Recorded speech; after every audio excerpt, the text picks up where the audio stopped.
Eh, peleas, difícil. Usualmente son accidentes de tránsito o caídas. ¿Ok? Normalmente ahí es cuando vemos. Bien. Vamos a... Entonces, el origen más frecuente de las contusiones renales es por accidente de tráfico, ¿no? Como le dije, ¿ok? ¿No? Eso es lo más frecuente en lo que respecta a estadísticas, ¿ok? Es difícil que haya un trauma renal, es difícil, está bien protegido. Bien, con respecto al trauma renal, no hay mucho con respecto al trauma renal, es bien fácil. Vamos a hablar un poquito del reflujo vesicoureteral, que más que nada preguntan en el tema de pediatría, de uropediátrica, ¿ok? El reflujo vesicoureteral lo vamos a encontrar, obviamente normalmente se diagnostica en niños, y estos niños tienen una particularidad, que en el 99% de ellos va a haber lo que es infecciones urinarias recurrentes, y normalmente es a partir de esas infecciones urinarias recurrentes que se hacen los exámenes y vamos a encontrar un reflujo, ¿ok? Entonces, normalmente se dice que un niño o niña, si tiene una infección, una sola infección urinaria, desde ahí ya hay que hacerle una ecografía renovesical para ver qué cosa, para ver si hay hidronefrosis o ureterohidronefrosis o algo que nos pueda indicar que haya un reflujo vesicoureteral. ¿Ok? Entonces, se dice que desde la primera. Obviamente, eso es en teoría, ¿no? Porque en la práctica, normalmente lo que se hace es que al menos una niña se le da hasta 2, hasta 3 veces chance. Recién en la tercera como que recién ya llama la atención y recién se le pide los exámenes. A un niño una segunda vez. A la segunda vez sí ahí se le pide. Porque como sabemos, normalmente en los hombrecitos, a partir del segundo año, es muy infrecuente que tengan infecciones urinarias, ¿no? ¿Okay? Del segundo año hasta los 45 años. A partir de ahí, los extremos de la vida se equiparan con la mujer, ¿ok? En cuanto al riesgo de infección urinaria. Bien, entonces, el reflujo vesicoureteral tiene estas 5 clasificaciones, ¿ok? Esta clasificación de acá no es con ecografía, por si acaso, es con un examen que se llama uretrocistografía retrógrada, ¿ok? ¿Ya? No es con la ecografía. La ecografía solo nos va a decir, hay una hidronefrosis o una ureteronefrosis o lo que llama una ectasia piélica, y a partir de ahí es que se pide la cisto-uretrografía, y que es lo que nos va a decir, grado 1, el reflujo llega hasta el uréter, no llega hasta pelvis renal, ¿ok? Solamente uréter, y el uréter no está tortuoso, no está muy dilatado, obviamente hay una leve dilatación, pero no es grande, ¿ok? Grado 2, el contraste llega hasta pelvis renal, pero no hay una deformación de los cálices, ¿ok? O sea, es decir, vemos bien puntiagudos los cálices, tal cuales son, pero vemos que el contraste llega hasta ahí. Normalmente esta cisto-uretrografía es miccional, es decir, se llena la vejiga y se le dice a la paciente, al niño o niña, que orine, y es en el momento que orina, que se aprieta la vejiga, se aprieta el detrusor, y ahí es cuando hay la subida del contraste, ¿no? Y obviamente de la orina. ¿De acuerdo? Muy bien. Entonces, el grado 3 es que vemos ya una mayor dilatación del uréter y los cálices, ya hay una deformación de los cálices, solamente los cálices, pero no de la pelvis renal. ¿Ok? En el grado 4 ya hay una tortuosidad del uréter, dilatación, las deformidades obviamente ya de los cálices y también de la pelvis renal. Y en el grado 5 todo está totalmente deformado. ¿Ok? Es una bolsa de orina todo. ¿Ok? Uréter totalmente tortuoso, etc. ¿Ok? Entonces, acá por ejemplo, lamentablemente no se ve bien, pero aquí se ve un poquito, en esta cisto-uretrografía, ¿ok?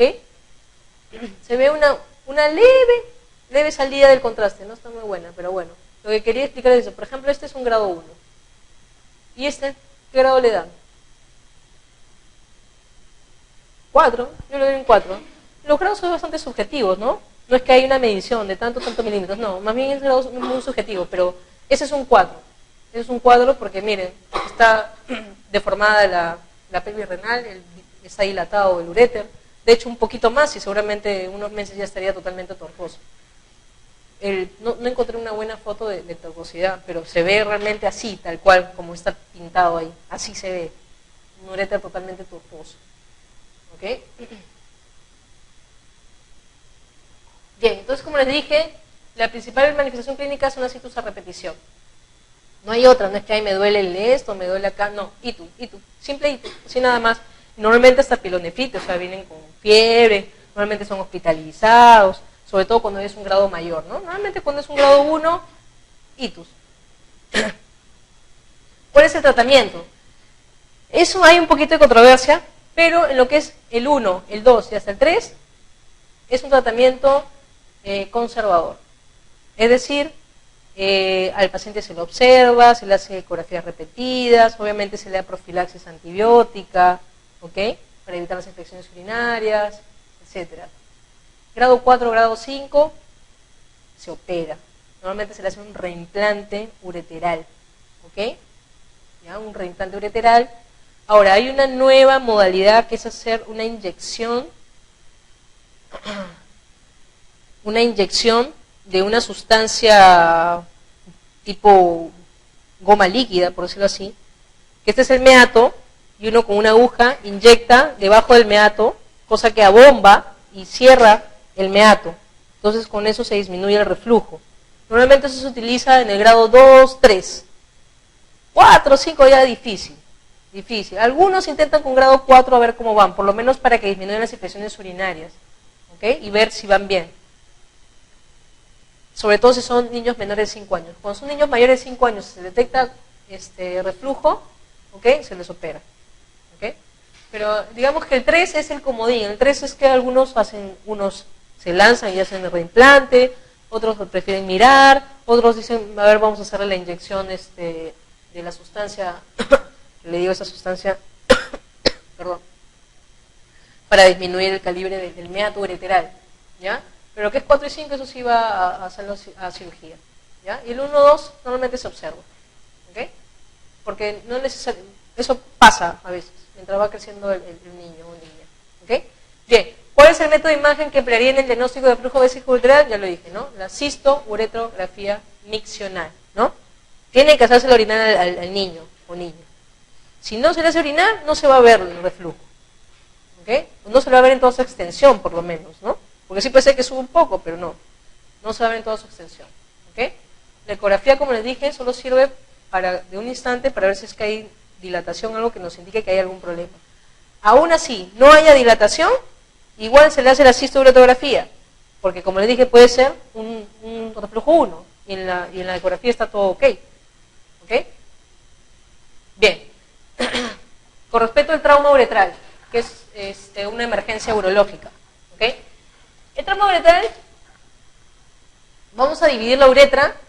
La uretra se divide en uretra anterior y uretra posterior. ¿Y qué es lo que la divide? La uretra peniana es la uretra anterior. Este ligamento de acá, que es una fascia, que se llama fascia endopélvica, ¿ok? Que es una fascia que cubre todo lo que es de sacro a pubis y también a las crestas ilíacas, ¿ok? Eso se llama la fascia endopélvica. Es la que divide la uretra anterior de la posterior. O sea, a partir de la fascia para arriba se llama uretra posterior. Y eso incluye la uretra membranosa, que es una de 2 milímetros, que está justo, que es lo que está cruzando la fascia, y la uretra prostática, ¿ok? Esas dos son las uretras posteriores. Y la uretra vulvar, que es esta zona de acá, y toda la uretra peniana es la uretra anterior. Entonces, ¿cuándo se dan los traumas uretrales? Obviamente cuando hablamos de un trauma uretral es sección, ya sea parcial o total, de la uretra. ¿Ok? ¿Ya? La uretra anterior, ¿qué es lo más frecuente? Su causa, caída en horcajadas. El señor granjero que estaba en la silla, subió una silla, esas escaleras, que son así en B, para jalar algo de manzanas, eso, se resbaló y cayó así, ¡ping! Eso se llama caída en horcajadas, ¿ok? O están jugando y caen encima de la silla, ¡pah! Caída en horcajadas.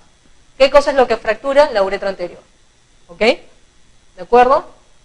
Ese es lo más frecuente. Y la posterior, fractura de pelvis.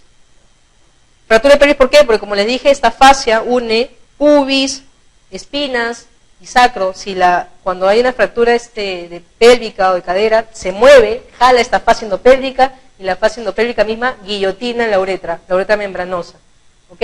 Y normalmente es una rotura total de la uretra, ¿ok? ¿Cuáles son los síntomas? El paciente no puede orinar, ¿ok? El paciente no puede orinar, u orina sangre y obviamente hay el antecedente, ¿no? No es que alguien venga orinando sangre y uno no sepa cómo pasó, no. Hay el antecedente de la caída, ¿ok? O una patada por detrás de los testículos, ¿no? Una patada directa, ¡pum! También, uretra anterior. Pero lo más frecuente, acuérdense eso, caída en horcajadas, uretra anterior, posterior, fractura de pelvis. No hay más, ¿ok? Eso es lo más frecuente. ¿Qué es lo que se hace? Normalmente es un tratamiento conservador. Si uno sospecha que es de uretra anterior y es parcial, uno puede intentar colocar una sonda, ¿ok? Pero normalmente tiene que ser alguien especializado, ¿no? O sea, tiene que ser un muro, ¿ok? Uno intenta poner una sonda y si pasa y todo bien, se deja ahí la sonda para que la cicatrización se dé y todo. Normalmente si pasa la sonda es porque es parcial.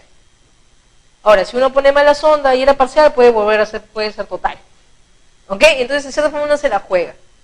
Pero, de cierta forma el tratamiento es conservador. ¿Qué es lo que se hace? Por cuestiones del libro y de examen, talla vesical. Eso es lo que se hace, ¿ok? Posibilidad de trauma, así por más parcial que sea, talla vesical. Entonces la uretra se queda cicatrizándose sola. Y esa talla va a estar hasta que, normalmente 3 meses, hasta que ya esté toda consolidada la cicatriz, para poder entrar a un tratamiento más específico quirúrgico. Si cerró toda la uretra, o sea, si la cicatrización cerró toda la uretra, será una uretroplastía, ¿ok? Pero eso ya es otra cosa, ¿ya? Pero normalmente es talla vesical, y se acabó el problema, y se deja ahí, y que orine por ahí, hasta que se pueda operar. También, digamos, si tenemos la opción, porque no todos los hospitales va a haber esa opción, es que uno ingresa con una pequeña sonda, solamente en la mitad, o sea un poco, inyecta un contraste y hace una uretrografía retrógrada. Y te tomas una placa y ves, ¿no? Si ves que es parcial, chiquita, le puedes poner una sonda, pero si ves que no, listo, talla vesical, ¿no? Entonces eso también es un examen bastante sencillo y bastante rápido de hacer. No está disponible en todos los hospitales, pero bueno, se supone que es lo que se debe hacer, ¿ok? Hacer una uretrocistografía retrógrada. Respecto a los traumatismos uretrales, es cierto que normalmente el tratamiento en primera instancia es conservador. ¿Qué dicen? Sí, ¿no? Esa es, ¿ya? Ya les dije, ¿ok? Si existe retención urinaria, ¿habrá que hacer varios intentos hasta conseguir el sondaje? No, pues, ¿no? Ya le dije que esa parcial puede por ser total. Mejor no se le da sonda, sino se le da talla vesical. En la uretra anterior, el mecanismo más frecuente de lesión es por accidente de tráfico, no. ¿No? Esa es la de uretra posterior, ¿ok? ¿Ya? En la uretra posterior, el origen de la lesión por iatrogenia quirúrgica no es difícil que uno, sinceramente, uno haga una iatrogenia de la uretra. ¿Saben cuándo se hizo esa iatrogenia? Cuando ponen la sonda y le inflan más de 5 cc el globo. Eso sí, le revientan la uretra posterior. Ese sí es una iatro. Pero quirúrgica, normalmente uno no toca la uretra en ninguna cirugía, ¿ok? Bien, la uretrografía retrógrada no es útil en el diagnóstico, no, ya dije que más bien esa es la que se debe hacer, ¿no? Esa es la que va a hacer el diagnóstico, aparte de la clínica, ¿ok? Bien, eso es con respecto a traumatismo uretral, ¿ya? Normalmente no vienen, si vienen las preguntas, vienen cosas bien concisas sobre lo que es uretra anterior, caída en horcajadas, posterior, fractura de pelvis. Y bueno, me pareció importante también poner esta porque a veces viene, y es sobre la hipospadia. Es decir, que el meato uretral no esté en el sitio donde está, sino estar más abajo, ¿ok? Esa es la hipospadia. ¿Y cuál es la localización más frecuente? La balano prepucial, ¿ok? Es decir, justo en el inicio del glande. Esa es la zona más frecuente. Y normalmente es bastante frecuente, de hecho, y los pacientes solamente no tienen ningún problema. Eso no les causa ningún problema ni para tener relaciones, ni para tener hijos, ni para nada. Es más, normalmente ni se dieron cuenta. ¿Ok? ¿Ya? Y bueno, eso es todo. Espero, no sé si tienen alguna pregunta, espero haber hecho un poquito de forma resumida, práctica, haberles hablado de urología. No sé si tienen alguna pregunta extra, algo que quieran aclarar o profundizar. Bueno chicos, muchas gracias por su atención. Suerte.